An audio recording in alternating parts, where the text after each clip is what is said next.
Rwandan Genocide, How the Beautiful Game Saved a Life. London. Just as the genocide started to tear Rwanda apart, Eric Eugene Morongwa was saved by one simple question posed by an interrogating Hutu soldier: "Are you Toto?"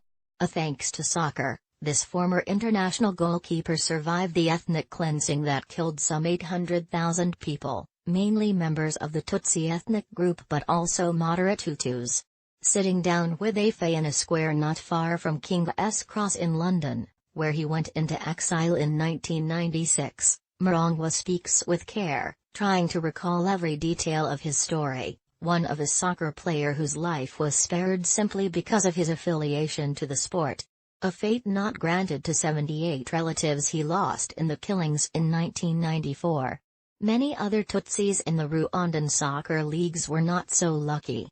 An estimated 42 were killed in the genocide, according to local news outlet The New Times back in 2012.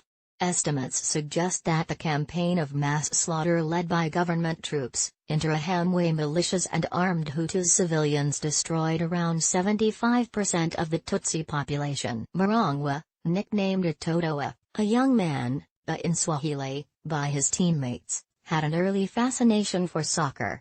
Just before the genocide, he played with Rayon Sports, one of the top clubs in the African nation. From the age of 11, he spent much of his time behind the goals at Rayon Sports, a training pitch, and sometimes, when the side was a player short, he'd slot into the first team. Little by little, he solidified his presence at the club. He was not called up for the national team until after the genocide.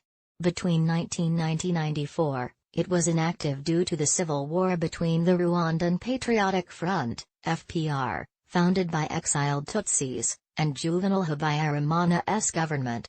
During the conflict, soccer became hyper-politicized, too. Tension reigned on the pitch as different factions tried to exert their influence on the teams. Morongwa said he once had to run from the stadium after a fan jumped onto the pitch in response to a penalty call from the referee. The genocide began following the assassination of Habyarimana on April 6, 1994. Hours after the assassination, Morongwa was sleeping in his house with a friend. The following morning, half a dozen soldiers battered the door down and entered, accusing both the pair of being members of the FPR. The miracle occurred as the Hutu soldiers turned the house upside down.